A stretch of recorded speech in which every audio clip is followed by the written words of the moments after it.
তাহলে শুরু করা যাক আজকে ডিটিং পর্ব। তো শুরুতেই আপনাদের যা দেখিয়েছিলাম মাছের তেলের ফ্রাই, এবং তেলের ফ্রাইটা খুব সুস্বাদু। এই শুরু করছি আমার ডিটিং। তো একটা কথা বলি যে ইদানিং সায়েন্স কিন্তু বলছে যে মাছের তেলে এসেন্সিয়াল ফ্যাটি অ্যাসিডের উপস্থিতি আছে, এবং সেটা কিনা হার্টের পক্ষে কিন্তু প্রচণ্ড উপকারী। সেই জন্য ইদানিং একটু মাছের তেল খাওয়া শুরু করেছি, আগে খেতাম না, শুরু করেছি। তা খেতে কিন্তু খুব খারাপ না, বেশ সুস্বাদু। এবং আমার খাওয়ার যে অভিব্যক্তি দেখেই আপনারা বুঝতে পারছেন যে কতটা ভালো খেতে। এবং এই মাছের তেল বিভিন্ন রকম তার মধ্যে ইনগ্রিডিয়েন্টস দিয়ে দেওয়া হয়, যেমন পেঁয়াজ আছে, কী সব দেয়, তেল টেল দিয়ে একটু বেশ নাড়াচাড়া করে ফ্রাইটা করে। আমি ঠিক প্রিপারেশনটা দেখিনি, ওটা আমার গিন্নি করেছে, কিন্তু প্রচুর সুস্বাদু খেতে, খেতে খুব ভালো লাগে।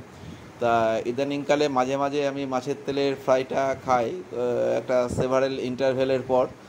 তা যেহেতু সায়েন্স বলছে হার্টের পক্ষে ভালো, সেই জন্য তো আগে তেল জাতীয় কিছু খেতাম না, কিন্তু এখন একটু খাই, তাতে কোনো অসুবিধা হচ্ছে না দেখছি। যাই হোক, আপনারাও ট্রাই করতে পারেন, কার কার ভালো লাগে আপনারা কমেন্টসে আমাকে জানাবেন, খুব ভালো লাগবে।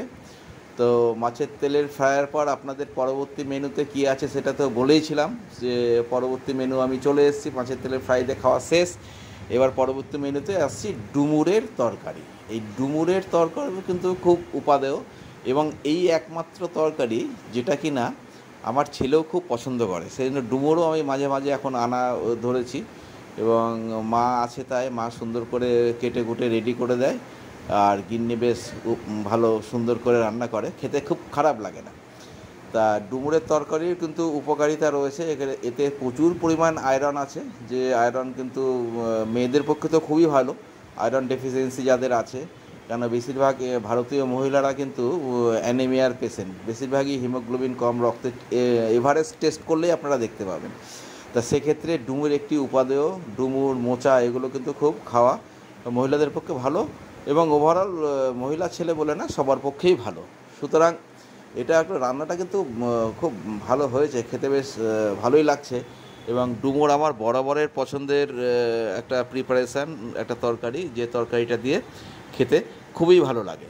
সুতরাং বন্ধু, এই ডুমুরের তরকারি আপনাদের কার কেমন পছন্দ, কার কেমন খেতে লাগে একটু জানাবেন, জানালে ভালো লাগবে।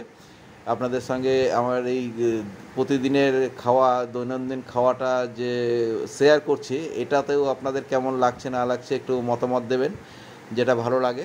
দেখুন, প্রতিদিনই তো বাড়িতে ভালো মন্দ হয় না, প্রতিদিনই আপনি mixed fried rice, chilli chicken পাবেন না, কিন্তু দৈনন্দিন যা খাওয়া দাওয়া, সেই খাওয়া দাওয়াটাই ভিডিও করে আপনাদের সামনে উপস্থাপনা করছি।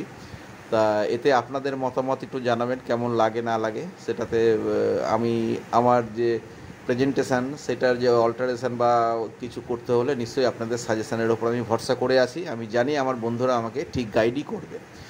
তা ডুমুরের তরকারি দিয়ে আমাদের খাওয়া চলছে, বেশ খানিকটা আমাকে দিয়ে দিয়েছে, যেহেতু আমি একটু ভালোবাসি, তরকারির পরিমাণও একটু বেশি দিয়েছে। ন্যাচারালি তরকারির পরিমাণ বেশি দিলে একটু সময় সাপেক্ষ লাগেই খেতে, তাই নয় কি? সুতরাং আমি খেয়েই চলেছি ডুমুরের তরকারি দিয়ে, এবং ভালোই লাগছে খেতে, খেতেও ভালো লাগছে, এবং বেশ সুস্বাদুও হয়েছে।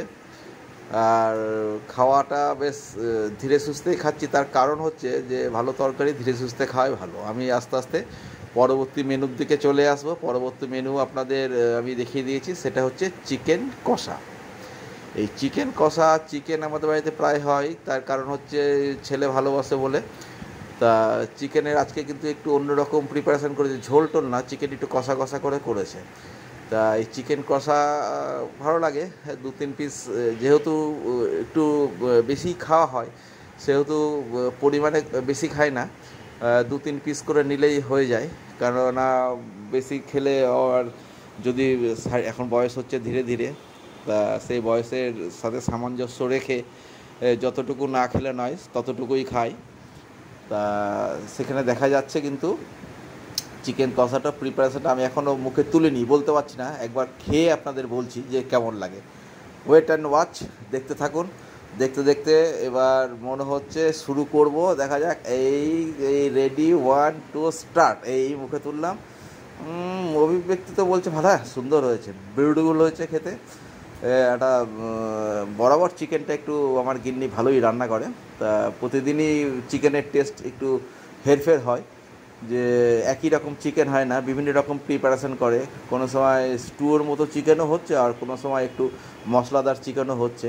আজকে একটু চিকেন কষা টাইপের হয়েছে, যেটা কিনা আমার ছেলে খুব পছন্দ করে, সেই জন্যই করা হয়েছে। এখন তো বুঝতেই পাচ্ছেন যে ফ্যামিলি অনেক ছোট ছোট, আগে যেমন একান্নবর্তী ফ্যামিলি অনেক বড় ছিল, এখন ছোটোখাটো ফ্যামিলি। আমাদের সন্তানদের ইচ্ছে মতো কিছু প্রিপারেশান রেডি করতে হয়, তা না হলে আবার তাদের ঠিক খাওয়ার এনার্জি আসে না। সেই অনুযায়ী প্রিপারেশান হয়েছে, সেটা মানিয়ে গুছিয়ে আমাকে নিতে হয়। তবে সত্যি উপাদেয়, এটা নিয়ে কোনো সমস্যা নেই যে নন টেস্টি খাবার খাচ্ছি তা না, কিন্তু আমি একটু তেল মশলা কম খেতেই ভালোবাসি, তবু খাই, অল্পও খাই, তেল মশলা একটু বেশি হলে অল্পই খেতে হয়। তা চিকেন দিয়ে আমার খাওয়া চলছে বন্ধুরা। আপনাদের একটা কথা সেরে রাখি, আপনারা একটু আমার এই ভিডিওটা অনেককে শেয়ার করে দেবেন, লাইক কমেন্টস তো করবেনই, এবং আপনাদের বন্ধু সার্কেলও যেন আমি পাই সেই ব্যবস্থা একটু করবেন, করলে খুব ভালো লাগে নতুন নতুন বন্ধু পেতে। একটা বৃহত্তর বন্ধু সার্কেল করার উদ্দেশ্যেই আমার চ্যানেলটা, অনেক পুরনো বন্ধুকে আমি এই চ্যানেলের মাধ্যমে পেয়েছি, তাদের সবাইকে অনেক শুভেচ্ছা, অনেক নতুন বন্ধুদেরও পেয়েছি, তাদেরও অনেক শুভেচ্ছা বন্ধু। তো ভিডিওটা একটা উপলক্ষ মাত্র, আপনাদের সাথে রেগুলার ইন্টারভিউয়ে দেখা হচ্ছে, এটাই একটা আমার উদ্দেশ্য। কাজের ফাঁকে ফাঁকে যখন যেমন সময় পাই আমি টুকটাক করে আমার মতন ভিডিও করে রাখি, এবং রাত জেগে কিন্তু আমাকে এডিটিংটা করতে হয়, বুঝতেই পারছেন। ছেলেরও একটু পড়াশোনার চাপ, ও এখন আমাকে ভিডিও করে দিতে পারে না, সময় দিতে পারছে না, ওর মাস্টার ডিগ্রির চাপ রয়েছে, এরপর পিএইচডির প্রিপারেশান চলছে। সুতরাং সেক্ষেত্রে আমার কিন্তু নিজেই ভিডিও করছি, সেক্ষেত্রে একটু এডিটিংয়ের ব্যাপার থাকে, অনেক রাত জেগে আমাকে এডিটিংগুলো করতে হয় কাজ থেকে ফিরে। তো কিন্তু যেহেতু চ্যানেলটা রেগুলার কোর্সে আমাকে ভিডিও আপলোড করতে হয়, সেহেতু কিন্তু এই চাপটা আমাকে নিতেই হবে। খুব ভালো লাগবে, আমার এই পরিশ্রমটা তখনই সার্থক হবে যদি আপনাদের মতন খুব ভালো ভালো বন্ধু রেগুলার কোর্সে আমি পেতে থাকি, এবং আপনাদের সার্কেলে প্লিজ প্লিজ প্লিজ একটু শেয়ার করে দেবে। তো খাওয়া মনে হচ্ছে অন্তিম পর্যায়ে আমি চলে এসেছি। তা বন্ধু, এতক্ষণ ধরে আপনারা এই ভিডিওটা দেখার জন্য সত্যি আপনাদের সবাইকে অনেক ধন্যবাদ, অনেক শুভেচ্ছা। আপনারা দেখতে থাকবেন আমার ভিডিওগুলো, লাইক শেয়ার কমেন্ট তো অবশ্যই করবেন, তার সাথে সাথে সাবস্ক্রাইব করে দেবেন।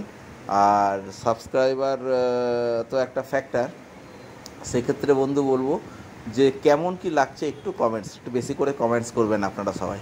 আপনাদের কমেন্টস পড়তে ভালো লাগে, পরিচিত নতুন সবারই কমেন্টস পড়তে ভালো লাগে, কনস্ট্রাকটিভ কমেন্ট হলে সেইভাবে নিজেকে পরিচালিতও আমি করতে পারবো। সুতরাং বন্ধু, খাওয়া প্রায় অন্তিম লগ্নে আমি পৌঁছে গেছি। তা দেখা হবে পরের ভিডিওতে, আপনারা সবাই ভালো থাকবেন, শুভেচ্ছা রইল আর কি। টাটা, চলি, পরের ভিডিওতে দেখা হবে, টাটা।